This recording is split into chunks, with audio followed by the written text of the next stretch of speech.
오늘은 출애굽기 24장 12절부터 마지막 절까지 보겠습니다.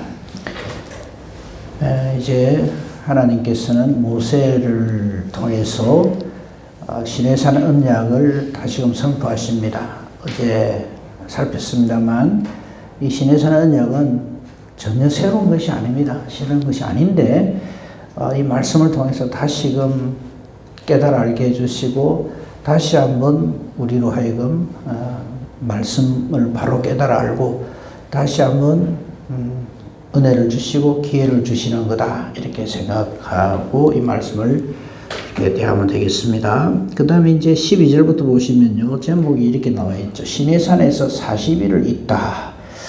이거는 모세의 입장에서 보는 겁니다. 그 모세가 이렇게 하나님께 시내산으로 불림을 받아서 40일을 이렇게 머물게 됩니다. 이 40일 머물 때 함께 했던 다른 사람들은 다 이제 내려가고 13절에 보시면요, 모세가 그의 부하 여호수아와 함께, 이게 이제 여호수아가 처음으로 이제 등장을 합니다. 그 이름이 그동안 계속 모세와 함께 했지만 모세가 그의 부하 여호수아와 함께 하나님 산으로 올라갑니다. 그죠? 그리고 나머지 사람들은 14절에 돌아올 때까지 기다리라 이렇게 됩니다. 그리고 모세 부재 중에 모든 일들은 아론과 훌에게 맡깁니다. 무슨 일이 있으면 그들에게로 나아가라 하고 이제 올라갑니다. 자, 이렇게 올라가서 40일 40야를 산 위에 모세가 머무르게 됩니다. 그래 이 40일을 시내산에서 하나님께서 모세를 불러서 무슨 일을 하시는가 하는 것을 오늘 아침에 살펴보려고 합니다. 12절입니다. 여호와께서 모세에게 이르시되, 늘 말씀드립니다만 이것이 모세의 은혜고 저와 여러분에게 있어야 할 일입니다. 하나님이 이르시되가 있어야 합니다. 그리고 우리가 이런 말씀을 성경에 너무 자주 나오니까 예사로 넘어가기 쉬운데, 여호와께서 말씀하지 아니하시면 어찌 되겠어요? 말씀이 단절된 사람은 하나님의 사람이 아닙니다. 그렇죠? 그래서 항상 우리가 이 아침에 하나님 앞에 나와 모든 일을 시작하기 전에 하나님께서 말씀하시는 것을 듣는 것, 이것이 가장 귀한 일이죠. 자, 여호와께서 모세에게 이르십니다. 모세가 알아서 하나님을 하는 거 아닙니다. 하나님 가만히 계세요. 나는 열심히 특심이거든요. 다른 사람은 몰라도 나는 하나님의 마음을 잘 압니다. 하나님 뜻을 알기 때문에 내가 얼마나 열심히 하는가 한번 보십시오. 하는 거 열심히 보고 계시다가 잘못됐거나 혹은 좀 부족한 것이 있으면 그때 하나님이 역사하시고 도와주세요. 우리가 하나님 일을 그렇게 하기가 참 쉽습니다. 절대 그래서는 안 됩니다. 말씀보다 기도보다 앞서가면 안 됩니다. 모세에게 이렇게 말씀합니다. 하나님께서 너는 산에 올라와서 내게로 와서 거기 머물러라, 거기 있으라 하시면서 왜 그렇게 하시는가 하면 12절 후반부를 보십시다. 오늘 집중적으로 볼 말씀이 이 말씀입니다. 네가 그들을 가르치도록 내가 율법과 계명을 친히 기록한 돌판을 내게 주리라 이렇게 말씀하십니다. 이 일을 위해서 모세를 부르시는 거죠. 그러니까 말씀, 백성들을 가르칠 하나님의 율법과 계명을 친히 기록한 돌판을 네게 주겠다 이 말씀입니다. 이제 여기에서 이제 십계명이 이제 그 전면에 부각이 됩니다. 우리가 지금까지 본 대로 모든 하나님의 그 율법의 그 계명의 수가 613가지입니다. 근데 그 613가지 계명의 가장 핵심이 되고 그 613가지 계명이 우리가 흔히 말하는 십계명에서부터 비롯되는 거거든요. 이제 그 십계명의 내용을 하나님께서 돌판에 기록합니다. 그러니까 이제 강조드리고 싶은 말씀은 우리가 십계명을 성경을 통해서 보잖아요. 근데 이것이 다라고 생각하면 안 된다는 거죠. 그 십계명에 대한 이렇게 연결되어 있는 모든 말씀들이 613가지다. 그래서 613가지 계명 역시 십계명과 같은 권위로 우리가 받아들여야 된다. 이 말씀입니다. 근데 이 율법의 기능에 대해서 오늘 아침에 조금 더 살필 건데요. 우선 하나님께서 친히 기록한 돌판에 대해서 조금 살펴보겠습니다. 안 찾으셔도 좋아요. 제가 읽어드릴게요. 신명기 4장 13절을 보시면요. 하나님께서 이 십계명을 기록해서 주시겠다 말씀을 하십니다. 여호와께서 그의 언약을 너에게 반포하시고 즉 613가지입니다. 너에게 지키라 명령하셨다. 그리고 하나님께서 친히 두 돌판에 기록한 것이 우리가 지금 알고 있는 이 십계명이다. 그리고 제1은 제2는 이렇게는 안 돼 있지만요. 그 가지수가 바로 10가지 계명이다 하는 말씀이고요. 그게 대한 좀 더 자세한 말씀, 이 십계명에 그 기록된 돌판 이런 것에 대한 더 자세한 말씀은 신명기서 10장에 보면 잘 나옵니다. 구약성경 276페이지를 보시면요. 이제 모세가 처음 하나님께서 주신 그걸 가지고는 금송아지를 섬기는 이스라엘 백성들을 향하여 던지죠. 그래서 깨져버립니다. 이 부분을 한번 봅시다. 신명기 10장입니다. 구약성경 276페이지를 보시면요. 하나님께서 다시 이렇게 말씀하십니다. 10장 1절에 제목이 아예 그렇죠. 모세가 십계명을 다시 봤다. 그때 여호와께서 이르시기를 즉 모세에게 이르시기를 너는 천과 같은 두 돌판을 다듬어 가지고 내게 나오라. 그 다음에 언약궤도 만들어서 가져오라 그럽니다. 또 나무개 하나를 만들어라. 네가 깨뜨린 처음판에 쓴 말을 내가 그 판에 쓰리니 너는 그것을 그 궤에 넣으라. 이렇게 말씀하십니다. 이게 다시라는 말이 참 소중합니다. 하나님께서는 우리 잘 알잖아요. 우리를 어떻게 사랑하시는지. 그죠? 끝까지 사랑하시고 기회를 주시고 또 기회를 주시고 은혜로 계속해서 부르시죠. 그래서 모세가 물론 하나님의 뜻에 불순종하는 이스라엘 백성들을 향하여 분노하여서 그 하나님으로부터 받은 십계명이 기록된 돌판을 집어 던졌지만 하나님께서는 다시 은혜를 베푸십니다. 왜 이렇게 하시는가 하면 이 말씀을 반드시 기억해야 하고 반드시 순종해야 할 것이다 하는 것이죠. 그래서 이렇게 합니다. 그래서 이제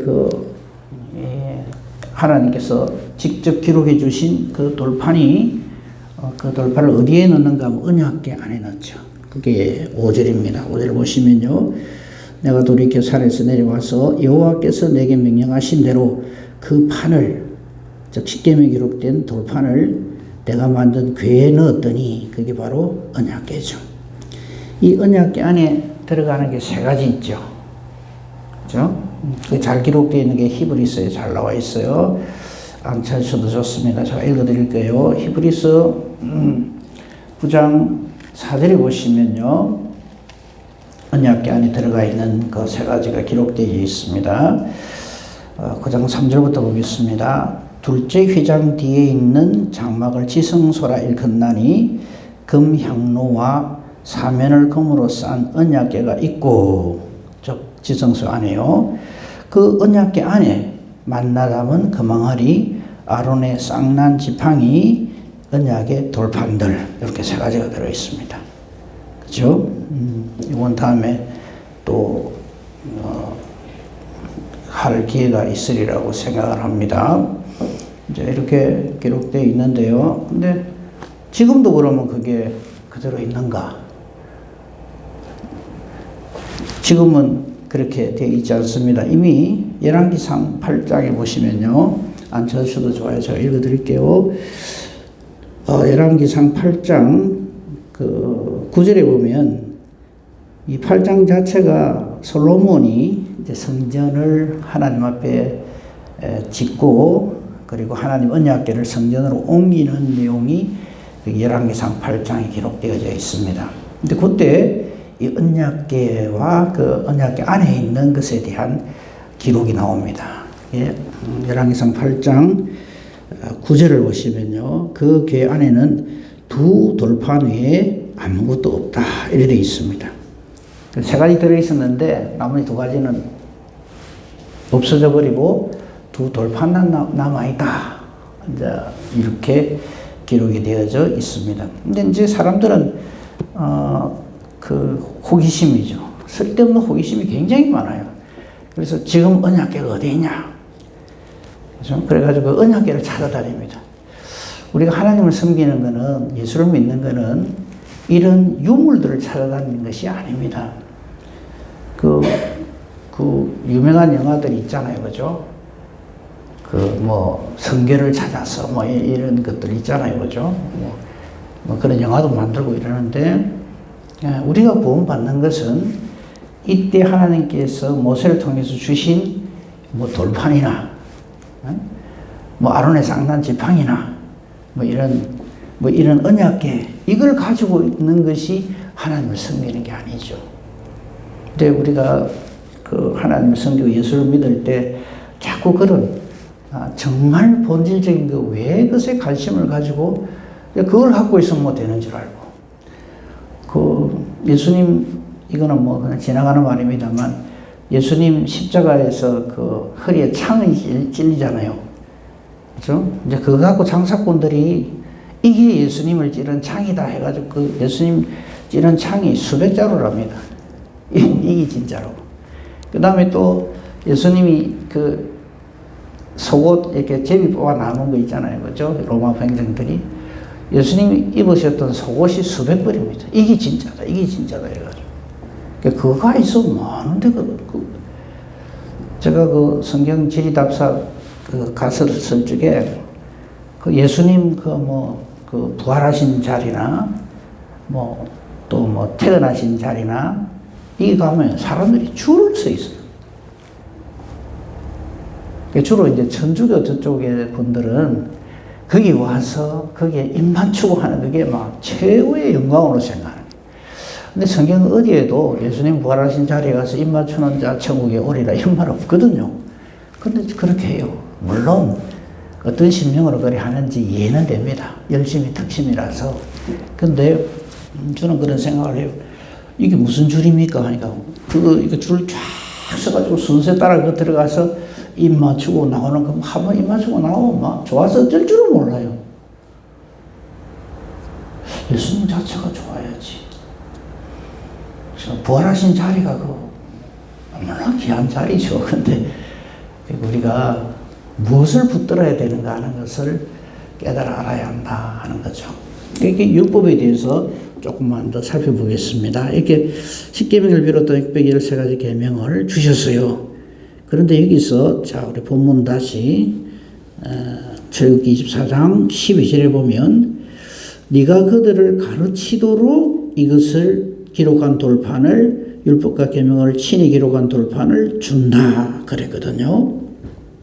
자, 그래서 이 하나님께서 율법과 계명을 주신 그 목적을 다시 한번 우리 오늘 아침에 생각해 보도록 하십시다. 자, 하나 물어봅시다. 하나님께서 모세를 통해서 이 율법을 주십니다. 그런데 이렇게 귀중한 것을 왜 모세 때 주실까? 노아 때를 주시든지, 아니면 믿음으로 처음 부른 아브라함 때 하나님께서 주시든지. 그렇잖아요. 그때는 왜 안 주시고 있다가 한참 지난 이후에 모세 때 주실까? 하나님 예정이 옛날. 예, 그래 말하면 아무 할 말 없습니다. 그러니까 우리가 그런 생각을 가질 수 있잖아요. 왜 그때 주시지? 한때 우리가 이런 생각을 했어요. 10계명을 잘 지켜야 하나님 나라 간다. 제가 어릴 때 그런 교육을 받았어요. 그렇죠? 그래서 10계명 딱딱 외울 줄 아는가 모르는가 하면서 이렇게 세워가지고 잘 외우면 박수 치고 못 외우면 그거 못 외우면 안 돼 이래 하시고 그랬어요. 참 그걸 귀하게 생각합니다. 근데 그 귀한 것을 그럼 모세 이전에 있는 사람들은 십계명 모를 거 아니에요. 예를 들어서 아브라함이 십계명 알겠어요? 모세 때 줬는데. 그럼 그때는 뭐 어째갖고 하나님 나라 갑니까? 물론 답은 하나죠. 하나님 믿음으로. 자, 그런데 그럼 왜 이렇게 우리가 생각할 적에도 좀 뒤늦게 가리니까 왜 이때 주실까? 그 율법을 왜 주시는가를 알아야 됩니다. 근데 우리가 제가 말씀드리고자 하는 제일 중요한 거는 율법을 잘 지키는 게 예수 믿는 거다 이렇게 생각을 한다는 거죠. 부분적으로 맞습니다. 근데 그래 했다가 큰일 납니다. 율법 제일 잘 지키는 사람은 저 이스라엘에 다 모여 있어요. 저 사람들은요, 율법이라 하면 지금도 껍벅 죽습니다. 근데 놀랍게도 예수는 압니다. 어디가 잘못됐을까? 모든 율법이 예수님을 향하여 집중되어져 있는 걸 모르는 거예요. 거기에 대해서 말씀을 보도록 합시다. 제일 잘 되어 있는, 제일 잘 우리에게 깨달아 알도록 해놓은 성경이 갈라디아서입니다. 갈라디아서 3장을 한번 봅시다. 제가 여러 번 말씀을 드렸는데 오늘 아침에 한 번 더 정리를 하겠습니다. 갈라디아서 3장을 보면 이 갈라디아서가 참 소중한 성경인 것이 이 당시 이 예수님을 증거할 때에 탁 걸림돌이 있습니다. 그러면 율법은 뭐냐 이거예요. 예수 믿어야 구원 얻는다 하는데 그럼 하나님께서 모세를 통해 주신 율법은 뭔데? 이제 이런 의문이 생긴 거죠. 그래서 이 율법의 완성자이시고 율법을 우리에게 주신 분이시고 율법을 완성하신 자이시고 그 율법이 온전히 우리에게 이루어지도록 은혜와 능력을 베푸신 분이 예수님이라는 것을 깨달지 알지 못할 때는 이런 어려움에 빠지게 됩니다. 그치? 3장 1절이 문제의 제기입니다. 어리석도다 갈라디아 사람들아 예수 그리스도께서 십자가에 못 박히신 것이 너희 눈앞에 밝히 보이거늘 누가 너희를 꾀드냐? 그죠? 이제 이게 뭐냐면 예수만 믿어가 안 되고 율법도 잘 지켜야 된다. 이렇게 주장한다 이거죠. 사도 바울이 이것 때문에 얼마나 복음 전하는데 어려움이 있었는지 모르죠. 그래서 사도 바울은 이 율법에 대해서 여기서 잘 정리를 해 놓았습니다. 10절을 보십시다. 무릇 율법 행위에 속한 자들은 저주 아래에 있나니 기록된 바 누구든지 율법책에 기록된 대로 모든 일을 항상 행하지 아니하는 자는 저주 아래에 있습니다. 자, 율법 주신 거 맞습니다. 하나님께서. 근데 이 율법의 기능이 뭐냐 하면 죄를 깨닫도록 하는 건데 오해를 하는 거예요. 율법에 있는 모든 말씀을 잘 지키면 우리가 하나님 백성이 되고 천국 간다. 예, 맞습니다. 그럼 그래 하십시오. 근데 그게 말도 아니고 불가능하다는 것을 지금 말하는 거예요. 그래서 사도 바울은 표현을 이렇게 합니다. 그렇게 믿는 사람들은 10절에 누구든지 율법책에 기록된 대로 그 모든 계명을 항상 지켜야 된다.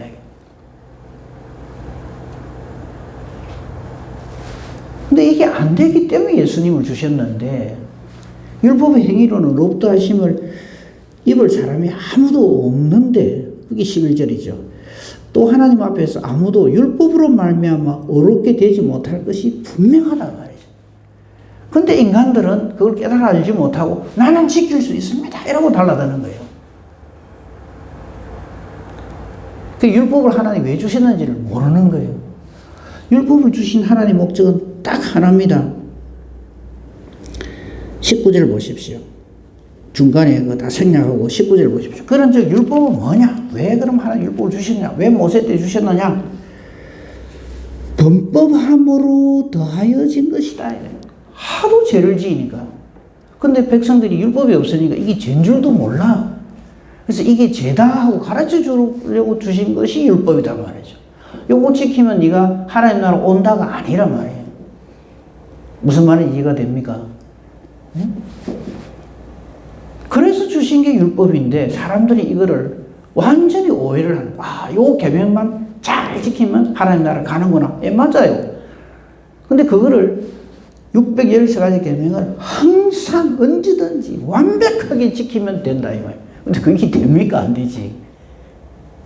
그러면 길이 없잖아요. 그 율법에 1.1핵이라도 어기면 그건 바로 하나님 앞에 죄를 지은 사람이 되는데. 목사님, 613가지 그 십계명 다 지킨 사람이 있습니까? 우리 십계명도 우리가 그렇죠. 그 말입니다. 예. 그러니까. 근데 그게 제일 궁금합니다. 이때 내가. 그게 없다니까요. 근데 하나님은 가르쳐 주시는 거예요. 이 하나님 뜻이 이렇다. 그럼 우리가 그걸 보고, 아이고, 주저앉게 되죠. 내가 정말 죄인이구나. 그죠? 근데 예수님은 거기에 더 정확하게 살인하지 말라 하는 10계명 중에 한 계명이 있죠. 거기에 대한 해석을 예수님이 쫙 붙이잖아요. 아, 살인하지 말라? 아, 사람만 안 죽이면 되는구나. 그게 아니다는 거죠. 형제를 미워하거나 욕하는 사람은 살인한 자다. 예수님은 우리 식으로 표현 한 수 더 뜹니다. 한 수이 뭡니까?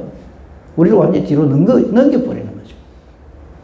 근데 인간들은 그걸 모르고 좀 미버가 손 좀 봐준다고 좀 두드리 팬 적이 있어도 내가 죽이진 않았어. 이러면서 자기는 어렵다고 착각을 한다.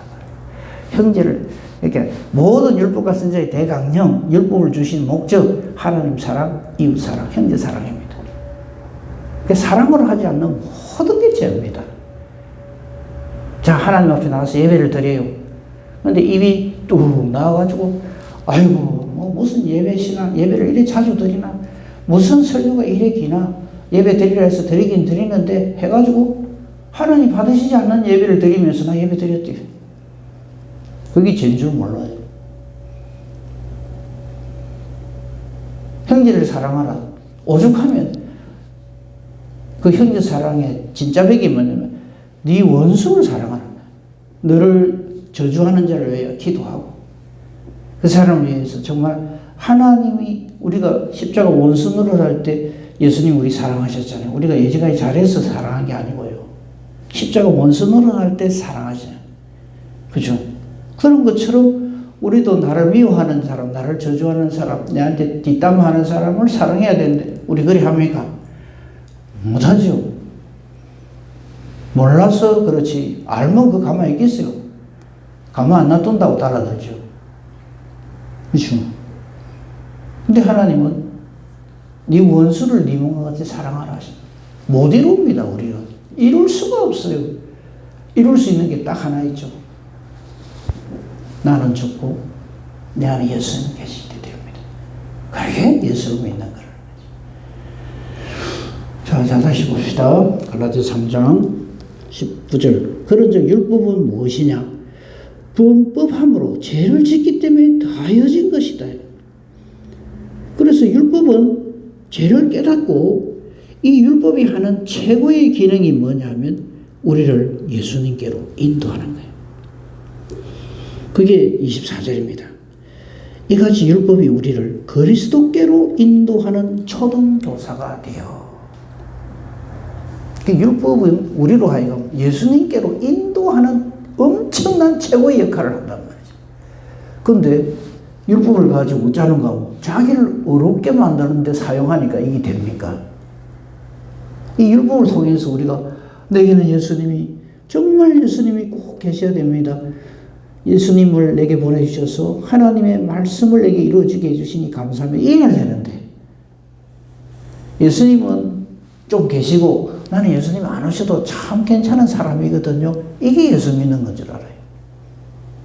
자꾸 그래 예수를 믿으려고 해요. 진짜 우리는 오직 예수인데 하나님 말씀을 깨달아 알면 알수록 그죠? 21절을 한번 읽어보겠습니다. 갈라디아서 3장 21절을 보면 그러면 율법이 하나님 약속들과 반대되는 것이냐? 꼭 이런 질문을 해요. 그럼 율법 왜 주셨는데요? 하나님 우리 구원하시는 것은 예수 잘 믿어서 구원받는 거잖아요. 그렇죠? 저를 믿는 자마다 멸망치 않고 영생을 얻는데 그럼 율법은 뭐냐 이게요? 하나님이 이 약속 예수 그리스도와 반대되는 것이냐? 결코 그럴 수 없느니라. 만약에 이 율법이 우리를 능히 살게 하는 기능을 가졌다면, 즉 만일 능히 살게 하는 율법을 주셨더라면 의가 반드시 율법으로 말미암았을 거다. 아마 이 율법이 그런 역할을 한다면 첫 사람 아담이 부패 범죄해가지고 하나님 나라에 추방당할 때 그때 율법을 주시면서 니 요거 잘 지키면 다시 천국 올 수 있다. 이래야 되지요. 그죠?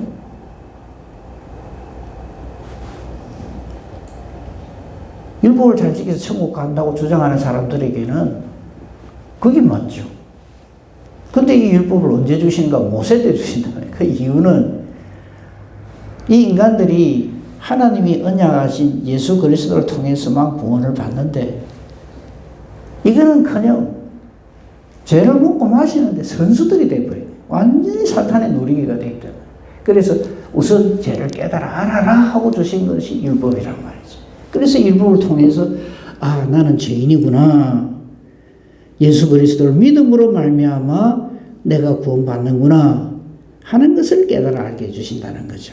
그래서 3장 24절 이같이 율법이 우리를 그리스도께로 인도하는 초등교사가 되어 우리로 하여금 믿음으로 말미암아 의롭다함을 얻게 하려 함이라. 그래서 26절 너희가 다 믿음으로 말미암아 예수님을 믿는 믿음으로 말미암아 그리스도 예수 안에서 하나님의 아들이 된다. 그렇죠? 이게 예수 믿는 거라. 이 율법은 예수 그리스도께 집중되어져 있습니다. 그 말씀이 3장 15절부터 보겠습니다. 형제들아 내가 사람이 예대로 말하노니 사람의 언약이라도 정한 후에는 아무도 피하거나 더하거나 하지 못하느니라. 하나님께서 계속 아브라함부터 쭉 약속을 주십니다.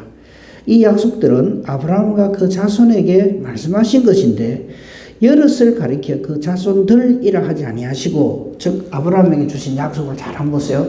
너와 내 후손으로 말미암아 천하 만민이 복을 받으리라. 천하 만민이 구원을 받으리라. 그때 그 후손이 누구냐? 자, 아브라함 후손이 누굽니까? 이삭? 그럼 이삭으로 말미암아 우리가 구원을 받습니까? 아니잖아요. 이 비밀이 뭔가? 이삭에게도 똑같은 말씀하십니다. 너와 내 후손으로 말미암아 천하 만민이 복을 받으리라, 구원을 얻으리라. 그때 말하는 그 후손이 누구냐? 여기 딱 정답이 나오죠. 그래서 갈라디아 3장 16절은 요한복음 3장 16절하고 같은 최고의 은혜의 말씀입니다. 이 약속들은 여럿을 가리켜서 그 자손들이라 하지 아니하시고 오직 한 사람을 가리켜 네 자손이라 하셨으니 곧 그리스도라. 그래서 아브라함이 예수님을 안단 말이에요.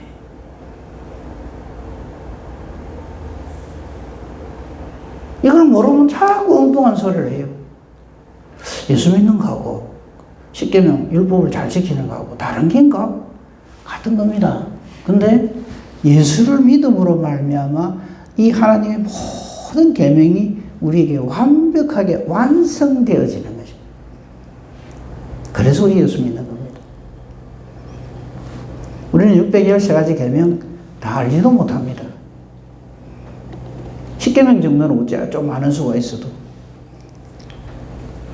그래서 이 율법은 우리로 하여금 우리로서는 아니구나 하고 주저앉게 만드는 거죠. 그런데 하나님께서는 예수님을 우리에게 우리 구주로 주심으로써 깨달아 알게 되는 거죠. 이 말씀의 기능이 요금 보고 마치겠습니다. 디모데후서 3장에 잘 나와 있죠. 신약성경 344페이지. 거기 보면 말씀이 육신되어서 오신 우리 주 예수 그리스도 이 육신, 그러니까 모든 율법을 포함한 모든 말씀이 우리에게서 완벽하게 이루어지도록 하나님께서 우리에게 이런 엄청난 은혜를 주셨습니다. 그것이 바로 하나님 말씀 성경입니다. 15절 보겠습니다.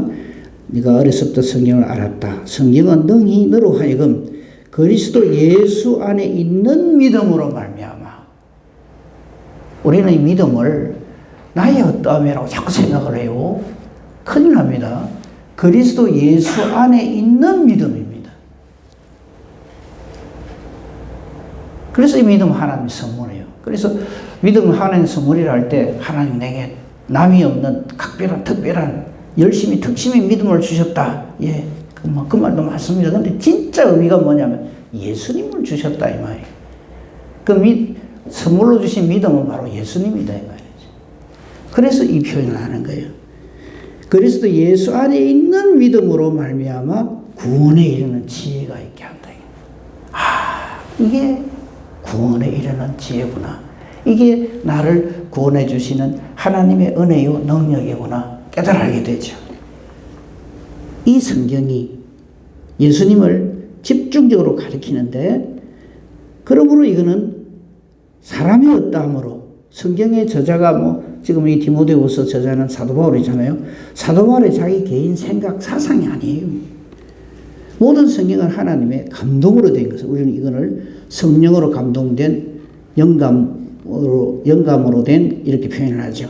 하나님의 감동으로 된 것이 바로 하나님 말씀 성경입니다. 이 하나님 말씀은 살아 있습니다. 히브리 4장 12절 안 찾겠습니다. 살아 역사하죠. 그죠? 우리의 혼, 영, 관절, 골수를 찔러 쪼개죠. 이 성경은 하나님의 성령으로 감동된 것으로서 우리를 교훈합니다. 책망합니다. 바르게 합니다. 어려 교육합니다. 거기에 포함되어 있는 것이 십계명이고 613가지 계명이고 그 모든 것을 우리에게 완벽하게 완성되도록 완성시켜 주시는 이가 바로 예수 그리스도시다 이 말입니다. 그의 말씀이 육신이 되어서 우리에게 오셨다 이 말입니다. 그렇죠? 그래서 성경은 우리를 교훈하고 책망하고 바르게 어려 교육합니다. 이렇게 된 그 하나님의 사람이 하나님의 말씀으로 인해서 온전하게 되고 모든 선한 일을 행함, 즉 하나님의 모든 일을 행할 능력을 갖추게 된다. 그래서 말씀 없이 신앙생활을 할 수가 없는 거죠. 그래서 오늘 우리 십계명을 이제 하나님께서 모세를 불러서 주시는 이 내용이 예수 그리스도를 주시는 거다 이 말입니다. 이 모세가 나중에 이걸 완벽하게 완성하는 그 역사적 현장, 예수님 십자가 지시기 전에 변화산상에 다시 모세가 등장을 하죠. 그리고 누가복음에 보면 모세와 엘리야가 예수님과 함께 예루살렘에서 십자가 지실 것에 대해서 말을 하죠. 이게 하나님께서 모세를 통해서 모세오경을 주시고 많은 하나님의 사람들을 통해서 말씀을 주신 진짜배기 목적이 이루어지는 그 자리가 바로 예수님의 십자가의 자리다. 그래서 예수 믿는 게 최고입니다. 다른 어떤 것 아닙니다. 우리 부족해도 괜찮습니다. 예수님이 완벽하시기 때문에. 나는 부족함을 느끼면 느낄수록 더 예수님 바라보게 되죠. 그게 은혜입니다. 이 은혜로 오늘도 감사하고 승리하며 사는 저와 여러분들을 우리 주님의 이름으로 축복하며 축원합니다. 아멘. 감사합니다.